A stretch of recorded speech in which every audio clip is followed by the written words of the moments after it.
23,33,297 देश के स्टूडेंट्स के फ्यूचर के ऊपर खतरा मंडरा रहा है और उसकी वजह है NEET result. Prestigious medical entrance examination NEET has run into controversy with multiple aspirants.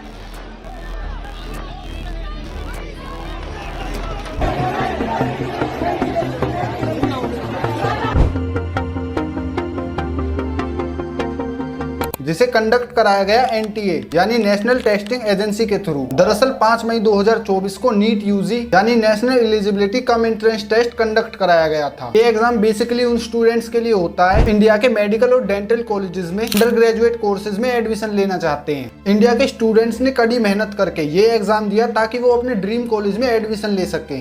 लेकिन जब 4 जून को पूरा देश लोकसभा के इलेक्शंस पर नजर गड़ाए हुए था, लेकिन तभी अचानक से एनटीए ने इसका रिजल्ट भी डिक्लेयर कर दिया और जिस रिजल्ट का इंतजार सारे कैंडिडेट्स कर रहे थे, उस रिजल्ट को देखकर लाखों स्टूडेंट्स के पैरों के नीचे से जमीन खिसक गई। Because there is something seriously wrong with this result.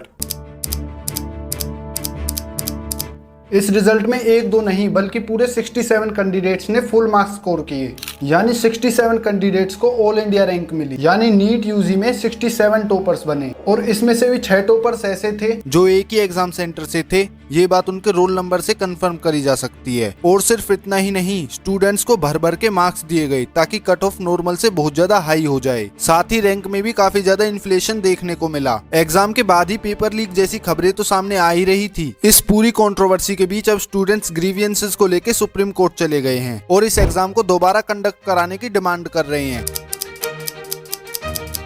NEET 2024 के एग्जाम में 4 बहुत बड़े स्कैम हुए, जिस एग्जाम के लिए माँ बाप अपनी पूरी जिंदगी भर की कमाई खर्च कर देते हैं सिर्फ और सिर्फ अपने बच्चों को डॉक्टर बनता हुआ देखने के लिए। दोस्तों, इस वाक्य से जुड़ी हुई पूरी कंट्रोवर्सी एग्जाम ऑर्गेनाइज होने के साथ ही शुरू होने लग गई थी, क्योंकि एग्जाम के बाद ही ऐसा क्लेम किया जाने लगा कि नीट का क्वेश्चन पेपर लीक हो गया है।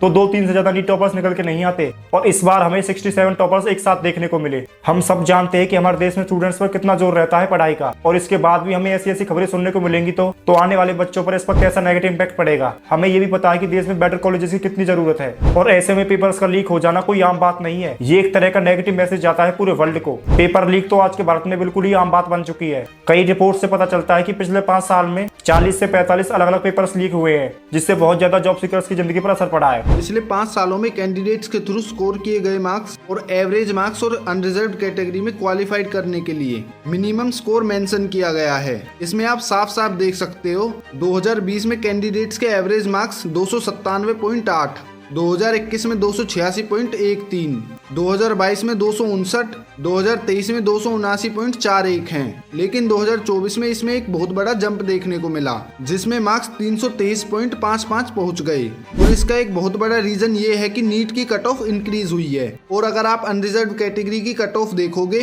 तो 2020 में 147, 2021 में 138, 2022 में 117, 2023 में 137 और 2024 में 164 पहुंच गया है। इसके अलावा एनटीए का कहना है कि 2024 में एग्जाम देने वाले कैंडिडेट्स का नंबर 20,38,596 था, जो 2024 में इंक्रीज होकर 23,33,297 हो गया है। ऐसे में कैंडिडेट्स का नंबर इंक्रीज होने से कट ऑफ इंक्रीज होना इम्पोर्टेंट है, क्योंकि अगर आप ध्यान से देखोगे तो हमें जो 2023 से 2024 में जंप देखने को मिला है वो पिछले 4 सालों में किसी भी रिजल्ट में नहीं आया। और कई सारे नीट एक्सपर्ट्स का कहना है कि कॉम्पिटिटिव लेवल में और टफनेस में इतना ज्यादा डिफरेंस था ही नहीं। इसके अलावा एनटीए पर लगाए जा रहे स्टूडेंट्स के द्वारा एलिगेशंस बेहद ही सीरियस हैं। स्टूडेंट्स का कहना है कि नीट जैसे एग्जाम में टॉपर्स के नंबर्स में इतना ज्यादा इंक्रीज क्यों देखने को मिल रहा है। स्टूडेंट्स का ये कहना इसलिए भी है क्योंकि इस बार हमें 67 टॉपर्स एकदम से देखने को मिले, जो कि इंडिया के इतिहास में आज तक कभी नहीं हुआ। यानी कि देश के 23 लाख एक्सपायरिंग डॉक्टर्स के साथ साफ साफ मजाक किया गया है और नीट के रिजल्ट को इलेक्शन वाले दिन ही रिलीज किया गया ताकि लोग इस स्कैम पर नजर ही न डालें। रिजल्ट आने के बाद बहुत सारे स्टूडेंट सुप्रीम कोर्ट भी गए और उन्होंने वहां जाके एग्जाम को दोबारा कंडक्ट कराने के लिए भी बोला। पूरा सोशल मीडिया नीट स्कैम और रिकंडक्ट नीट एग्जाम जैसे हैशटैग से भरा हुआ है। और ये इशू इतना ज्यादा सीरियस इसलिए है क्योंकि हर साल इंडिया में तकरीबन 24 लाख स्टूडेंट्स नीट का एग्जाम देते हैं और उनमें से बस 50 से 55 हजार स्टूडेंट्स को ही गवर्नमेंट सीट्स मिल पाती है। जेईई एडवांस की तरह ही नीट एग्जाम भी इंडिया के सबसे प्रेस्टिजियस एग्जाम में से एक है।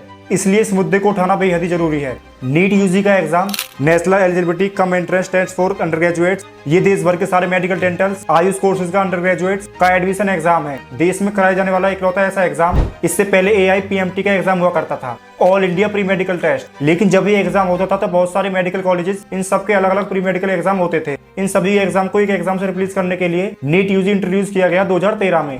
शुरुआत में कई सारे स्टेट्स जैसे आंध्र प्रदेश, कर्नाटक, गुजरात, वेस्ट बंगाल, तमिलनाडु ने इसके खिलाफ प्रोटेस्ट भी किया था, इसलिए काफी ज्यादा समय लग गया। और फिर 2016 में नीट यूजी का पहला एग्जाम कंडक्ट कराया गया। इससे पहले जो 3 सालों के नीट एग्जाम थे उन्हें ओवरसी किया गया था CBSE के द्वारा। लेकिन फिर 2019 के बाद इन एग्जाम को कंडक्ट कराने की रेस्पॉन्सिबिलिटी NTA को दे दी गई। NTA एक ऑटोनोमस एजेंसी है जिसे 2017 में स्टैब्लिश किया गया था under the department higher education of the ministry of India.